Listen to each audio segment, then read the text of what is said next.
दादा आमच्या सोनी मोहाच्या बाया म्हणतील बाई बरं झालं माय प्रकाश भाऊना शीतल ताईच कीर्तन ठेवलं माय लेकरू लई सोपं सांगते माय शीतल टाळ्या वाजवल्या का वजन कमी होतं बाया पाप जळत पुण्य वाढत आणि रक्त सळा पळत रक्त पातळ होतं टाळ्या वाजवल्या बाई शीतल लय फायदा आहे गे टाळ्या वाजवल्या बाई वजन कमी होतं पाप जळत पुण्य वाढत रक्त सळा पळत पांडुरंगाची भेट होती बाई लई सोपं सांग बाई मग शीतल आम्ही निसत्या टाळ्याच वाजवू बाई त्या कवाई नाही वाजायच्या गाय सोनी मोहाच्या बाया हो त्याला येळ काळे नाही तर नवरा म्हणला ए पिंट्याची आई चहा करते का ती म्हणली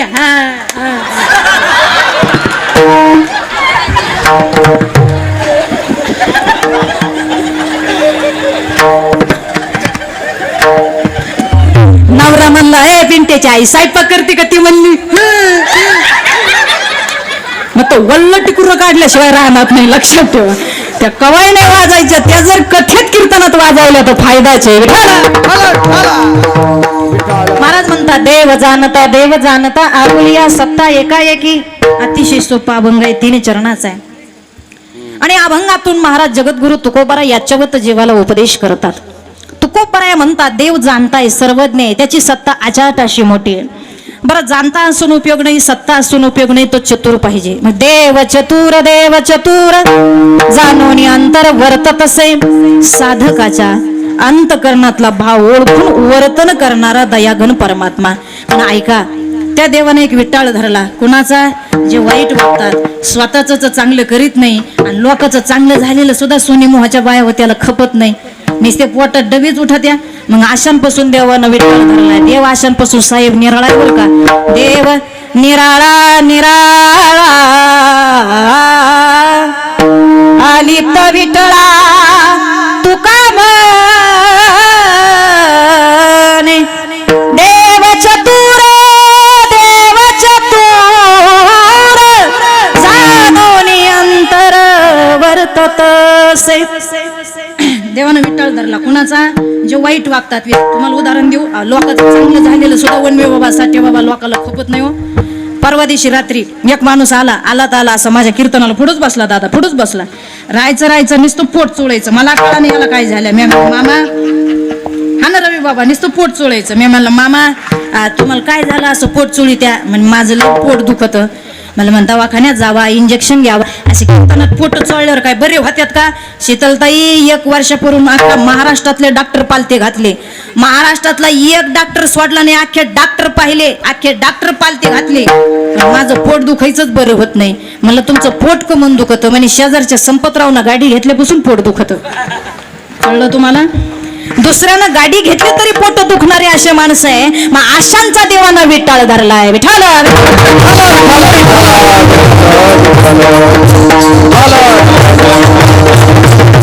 आपल्या सोनी मोहा गावामध्ये एवढा मोठा सप्ताह आहे भव्य दिव्य मातृपितृ स्मरणार्थ हे सुंदर कीर्तनाचा कार्यक्रम महाराजांनी आयोजित केला वर्षभर बाहेर फिरणारे आम्ही महाराज लोक पण आमच्या दादानं या गावामध्ये सप्ताह घातला मी मगाशी विचारलं दादानं सांगितलं ताई मला माय थोडी आठवती आणि मी 10 वर्षाचा असताना माझे वडील गेले एवढ्या लहानपणात जर मातृ आणि पितृ छत्र हरपलेलं लेकरू असेल तर त्या लेकराला आईबापाची माया कधी मिळाली असेल हो म्हणून या लेकराने एवढा मोठा घाट घातला एवढा मोठा सप्ताह घातला ना काहीच करू नका या सप्त्याला नुसतं तुम्हाला ऐकायला यायचं नुसतं काही द्यायचं नाही महाराज या लेकराचं कौतुक करा या दादाचं कौतुक करा लोकांच्या गावात काऊन कीर्तन करणं सोपं आहे उद्धव बापूचं नाव लय भारी उद्धव बी शिंदे बी दोन्ही गट एकच आहे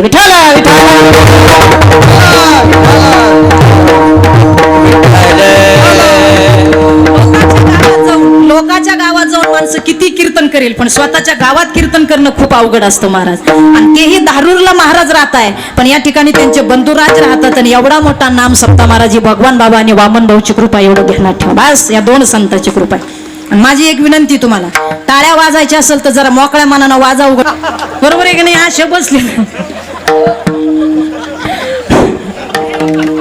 मोकळ्या मनानं बाया बरं झाल्या ना तुमच्या कुरड्या पापड्या शेवड्या झाल्या ना झाल्या ना ए सोनी मोहाच्या बाया झाल्या ना ए चंद्रभागा ए शेवंत झालं ना सगळं तू मग वाजवणं टाळी बसवणं फ्रेश असे काही काही तर असे बसले जसं एखाद्या बँकेचं कर्ज घेऊन बसलेत अरे फ्रेश बस हजारा का बायकांना धमक्या दिल्या तुम्हाला असे बसले तोंड सोडून अरे एखाद्या महाराजाचं चाल ऐकली एखाद्या महाराजाचं गायन आवडलं पखवादा वाजन आवडलं कीर्तनकाराचं जर एखादं वाक्य काळजाला भेटलं तर टाळी वाजून दाद द्या ना त्याला काय बात दिसू लागे तुम्हाला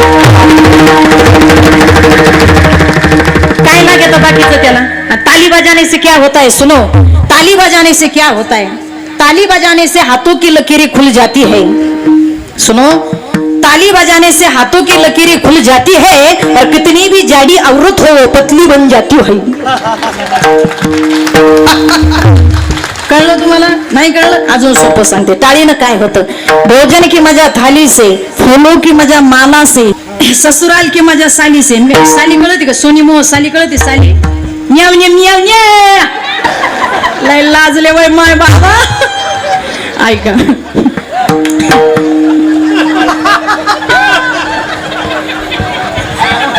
%100 मेवणीला बॅलन्स टाकलेलं मॉडेल दिसतंय 1001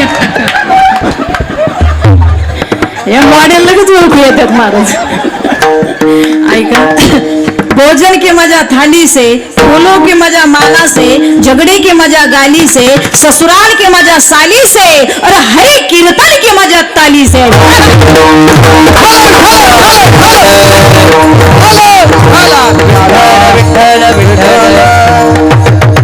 एवढं महत्व जर टाळीचं आहे तर आपण का टाळी नाही वाजवली पाहिजे आणि एक सांगू कीर्तनात असे फ्रेश बसा अरे भगवान बाबा गडावर आहे पण बघताय सोनी मोहामध्ये काय चाललंय पंढरपुरात पांडुरंग आहे तिथून माझा पांडुरंग बघतोय आळंदीत माझी माऊली देहूरून तुकोबारे बघतात सोनी मोहात काय चाललंय सगळे संत देव इकडे बघू राहिले ना असं दत्ता ए दत्ता 2000 देऊ नको बाबा पण शिट्ट्या मारू नको गड्या एक तर ती गुलाबी नोट बंद झाली मी ठेवलीच नाही महाराज काय सांगा तुम्हाला ऐका कीर्तनात अशी फ्रेश बसा बरं का अशी का जगाचा बाप माझे भगवान बाबा मला पाहू राहिले माझे वामन भाऊ मला पाहू राहिले माझा माऊली माझे ज्ञानोबा तुकोबा मला अशी फ्रेश बसाय बघा उगंबर गळल्यासारखी बसू नका बरं एखाद्या बँकेचं कर्ज घेतल्यावानी असं फ्रेश एक सांगू का जो फूल खिले हुए होते हैं जो फूल खिले हुए होते हैं वो हरि के चरण में जाते हैं और जो फूल मुरझाए हुए होते हैं वो कचरे की डिब्बे में जाते हैं तुम्हाला पुढे जायचं तुमचं तुम्ही ठरवा जर कीर्तनात आणि मी टाळी मी ते विठ्ठल विठ्ठल भजन झालं ना टाळी वाजलीच पाहिजे विठ्ठल विठ्ठल म्हणलंच पाहिजे किती ताकद आहे टाळीची ते आलोम विलोम करता का तुम्ही कपालभाती सुदर्शन क्रिया ते रामदेव बाबाची योगा करता का तुम्हाला आहे रामदेव बाबा माहितीये का सोनी मोहाच्या बाया तुम्हाला आत्या चंद्रभागा अक्का मामे ए यमुना अक्का ते रामदेव बाबा ए अगं गावातला नाही काय टीव्हीतला सांगा त्यांनी ती म्हणते गावातला तिच्या डोक्यात गावातला गावातला नाही काय टीव्हीतला म्हणते टीव्हीतला माहिती आहे ना ते टीव्हीतले रामदेव बाबा सकाळी उठले म्हणते सास को अंदर लो सास को बाहेर छोडो कपाल भाती आदर सुदर्शन क्रिया आलोम विलोम करतात का नाही कीर्तन झालं माझं आणि पाटी मी गावात आली एक नवीन लग्न झालेली सुनबाई होती ती रामदेव बाबाची लई फॅन होती तिने टीव्ही लावला आणि रामदेव बाबाची योगा चालू झाली रामदेव बाबाने सास को बाहेर लो सास को अंदर छोडो रामदेव बाबाने सास को अंदर लो तिने सासूबाई घरात वडली रामदेव बाबाने सास को बाहेर छोडो ती नातेबाई घराच्या बाहेर काढली आत बाहेर मथुर गावाघून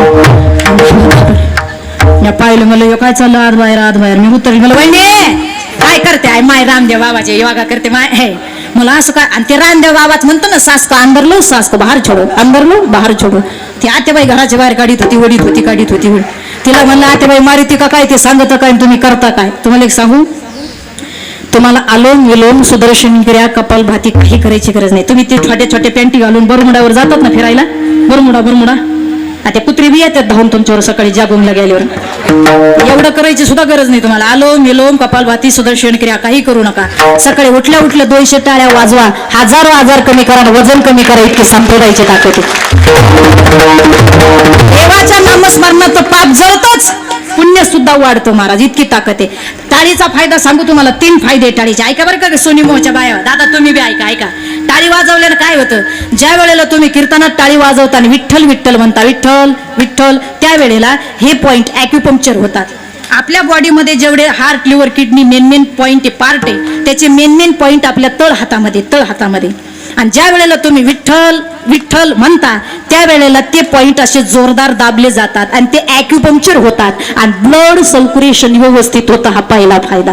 दुसरा फायदा, पाप जळतं, पुण्य वाढतं. तिसरा फायदा, वजन कमी होतं. चौथा फायदा, वैकुंठाची प्राप्ती होते. इतकी ताकद टाळीमध्ये महाराज, इतकी अजून सोपं सांगू का, अजून सोपं. मग आमच्या बरं का प्रकाश दादा, आमच्या सोनी मोहाच्या बाया म्हणतील, बाई बरं झालं माय प्रकाश भाऊना शीतलताईच कीर्तन ठेवलं माय, लेकरू लई सोपं सांगते माय. शीतल, टाळ्या वाजवल्या का वजन कमी होतं बाया, पाप जळत, पुण्य वाढत आणि रक्त साळा पळत.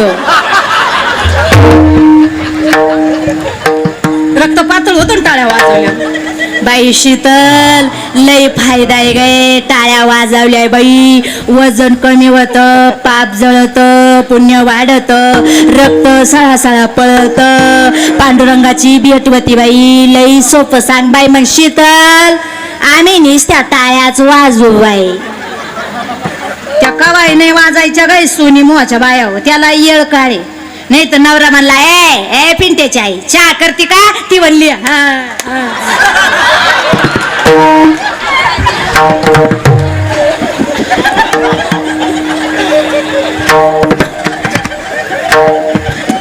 नवरा म्हणला, ए पिंट्याची आई स्वयंपाक करते का, ती म्हणली. मग तो वल्ल टिकुर काढल्याशिवाय राहणार नाही, लक्षात ठेवा. त्या कवाई नाही वाजायच्या, त्या जर कथेत कीर्तनात वाजवल्या तर फायदाचे. काल पाऊस झाला, कीर्तनातच पाऊस आला. आणि प्रकाश दादा, लय अवघड झालं. पूर्वी एक म्हण होती रवी दादा, नारायण दादा, पूर्वी एक म्हण होती. उद्धव दादा, पूर्वी एक म्हण होती, राजा बोले दल हाले. बरोबर ना साहेब, चुकलं तर सांगा जाऊ माय. राजा बोले दल हाले, ती म्हण आता उलटी झाली. पंजाबराव बोले ढोग हाले. ते पंजाबराव बोलले को येतच होते, दना येतो. एकही हवामानाचा अंदाज फेल नाही झाला त्या माणसाचा आतापर्यंत. क्लिअर. मी म्हणते महाराज, त्या माणसाने मला काही सुपारी नाही दिली त्यांचं भूषण गायला, पण खानदानी माणूस मिळाला हवामान खात्याला. शेतकरी वाचलेत त्या माणसामुळे, वाचलेत महाराज. हो, माझे गहून कांदे वाचले तर फक्त त्या माणसामुळे वाचलेले, मी गॅरंटीड सांगते महाराज. बस मला सांगितलं, ताई लवकर तुम्ही कांदे गहू घरात घाला. मी घरात घातला, माझ्या शेजारच्याचा गेला. काय सांगावं महाराज, एवढा भारी माणूस मिळाला हो. मग महाराज, आता कधी पाऊस येईल सांगता येत नाही. मग पाऊस कुठं पडला पाहिजे, शेतकऱ्याच्या शेतात पडला पाहिजे. डोंगरावर पाऊस पडून काही उपयोग नाही. मग खडकी जैसे वर्षिले, आगी माझी पेरिले. आग लागली, आणि आग लागलेल्या शेतामध्ये एका शेतकऱ्याने बाजरी पेरली. उगण का मामा, ती जळून जाईल ना. सरपाला दूध पाजलं, उपयोग नाही. आंधळ्याला विचारलं, तुमच्या डोळ्यापुढे दिवा आहे का, सूर्य कसा असतो. मुक्याला विचारलं, चाल म्हणता का. आणि बैराला विचारलं, रात्रीचा अभंग कोणता होता. बैर कळतो तुम्हाला, बैर. मग महाराज म्हणतात, त्यांना सांगून उपयोग नाही. तसा आजचा अभंग कुणासाठी, तुकोबाई 4 वर्ग तुमच्या आमच्या पुढे सांगतात. पहिला वर्ग देवाला जाणतही नाही, मानतही नाही. दुसरा वर्ग देवाला जाणतो पण मानून घेत नाही. तिसरा वर्ग मानतो पण जाणत नाही. आणि चौथा वर्ग देवाला जाणतो हे आणि मानतो हे.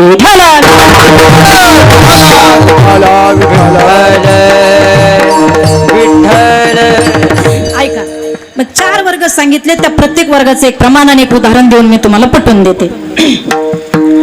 पहिला वर्ग देवाला जाणतही नाही आणि मानतही नाही. त्याच्या बाबतीत एकच, देव धर्म सांदी पडिले सकळ, विषय गोंधळ गाजत असे. त्यांनी धर्मग्रंथ घेतले, सगळे काही देव घेतले, आणि जी घरामध्ये आडगळीची खुली असते त्या खुलीमध्ये फेकून दिली. तुकोबराई म्हणतात, हा पहिला वर्ग देवाला जाणत नाही, देवाला मानत नाही. मग तुकोबराई म्हणले, दादा ए माई, देवाला जाणू नको, देवाला मानू नको, पण दान धर्म करायची वेळ आली तेवढं तर करा ना. ते तर आपल्या हातामध्ये ना. पण काही माणसं, आता माझ्या भावाने एवढा मोठा सप्ताह घातला, 1 रुपया कुणाकडे मागितला नाही दादा. वर्षभर आम्ही कमीतो. आमच्या पांडुरंगा भगवान बाबाचे लेकर आहेत आम्ही. आमच्या बाबानं आम्हाला कमी केलं नाही ना. गावासाठी करायचं ना, आई बापासाठी करायचं. महाराज, अशी लेकर जर गावा जन्माला आले तर किती गावचा विकास होईल महाराज. विचार करा जरा महाराज. मग ऐका, महाराज म्हणतात तू दान धर्म करू नको. निदान नाही काय, तुला देवाला जाणायचं नाही, तुला देवाला मानायचं नाही, जाणू बी नको मानू बी नको, पण दान धर्म तर कर ना. हातात काहीतरी आहे तर दान धर्म करा ना. काय काय तर अशी इतके चिटके, तुमच्याकडे चिगुट म्हणता का चांगाट म्हणतात का चिगुट म्हणता, काय म्हणता? चिकट चिकट. रात्री ज्यांच्याकडे माझं कीर्तन होतं, लई मारत पाऊस आला त्या गावात, मग ते म्हणे रातभर राहिलो बाई, रातभर जिथं मुक्कामाला राहिले तिथं तुपात माशी पडली होती. त्या बाबानं माशी चाटली मग सोडली. माझ्या डोक्याला मग आल्या. मी म्हणलं मामा तुम्ही ती माशी कमून चाटली? म्हणे तिच्या पकाला तुप गेला असतं. मग काय चिटके लोक येतो, काय काय तर अशीच चिकूट जन्माला आले का रुपया सुद्धा दानधर्म करीत नाही हो. महाराज म्हणतात देवाला जाणू नको, देवाला मानू नको, पण दान धर्म करायची वेळ आली तेवढं तर दे ना. जाणू बी नको मानू बी नको, पण दान धर्म तर दोन्ही हाताने करा गड्या दादा. एक लक्षात ठेवा, कबीर महाराजांचा एक दोहा आहे, खूप सुंदर सांगतात कबीरजी. कबीरजी कहते सुनो भाई, भगवान जब भी देता है, भगवान जब भी देता है तो छप्पर फाड़ के देता है, लेकिन लेने के बाद जूते मार मार के लेता है. देवाचं कामच आहे, बघतोय दिले का वरंगणी, दिले का अन्नदान, दिले का गडाला, काही गेले का भगवान बाबाकडे, काहीच नाही हो. मग काहीच करीत नाही महाराज. मग महाराज म्हणतात देवाला जाणू नको. देव महाराज तुम्हाला जाणायचं नाही मानायचं नाही, पण दान धर्म तर कर ना. पहिला वर्ग देवाला जाणत नाही, देवाला मानत नाही, मग पहिल्या वर्गासाठी आजचा अभंग तुकोबराया सांगत नाही. विठ्ठल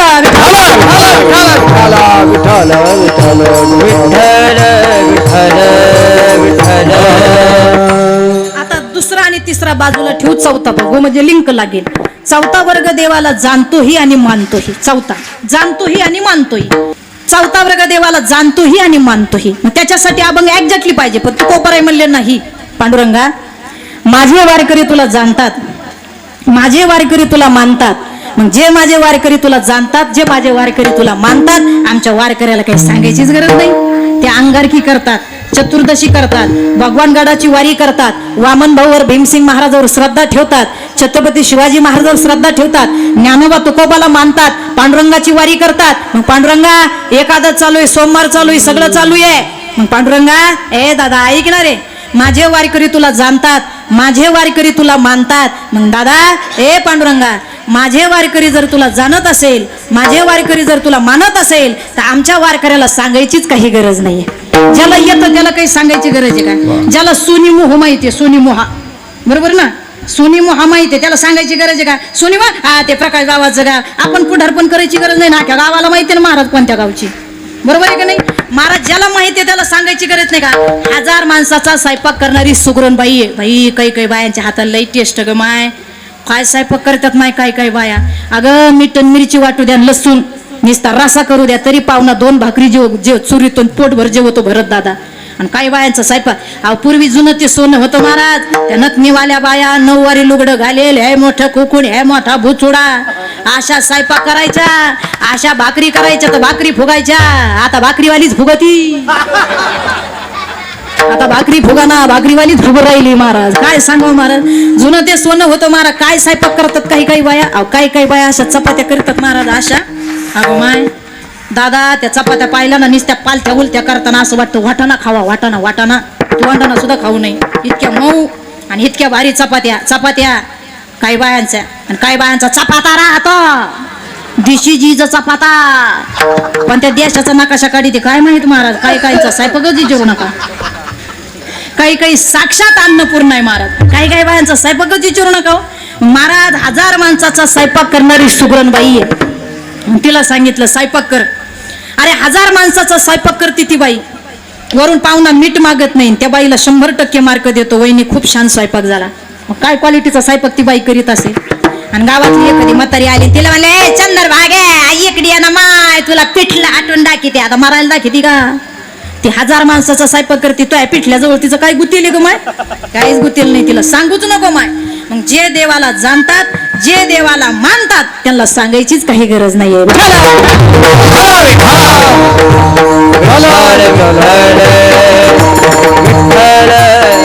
आता राहिला दुसरा वर्ग. दुसरा वर्ग असा आहे, तुम्ही देवाला जाणता पण मानत नाही. देवाचं परमार्थ चालू आहे, देवाला जाणलंय, देव मंदिरात आहे हे जाणलंय, पण तो आहे हे तुम्ही मानलंच नाही. देव आहे हे जाणलंय, पण तो आहे हे मानलंच नाही. उदाहरण घ्या, सकाळी एक जण उठला, पायात चपला घातल्या आणि गल्ली गल्लीनं निघला.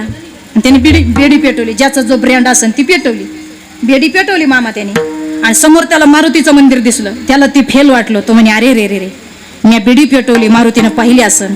मग त्याला ते फेल वाटलं बरं का दादा, त्याला ती फेल वाटलं. मग त्यानं काय केलं, बिडी अशी मागं धरली, अशी अशी नारायण बाबा, केदारी बाबा अशी धरली बरं, उद्धव बाबा अशी बिडी धरली, आणि भरत बाबा बिडी मागं अशी धरली, आणि एका हातानं जय बजरंग बली केलं. भाऊ तुही सगड बॉडी देवाला दिसती, तू ही बिडी दिसायची नाही का?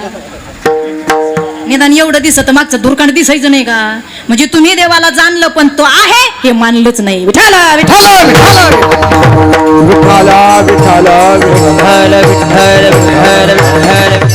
देवाला जाणताय पण मानित नाही ना. अरे नका मानू, पण परमार्थ तर करा ना. अरे एवढा अनमोल किमतीचा नररूपी हिरा आपल्याला मिळाला, पुन्हा मिळणार नाही महाराज. याच देहाते याच देही गडे देवाचे आणि कहे त्याला नाही कोठे.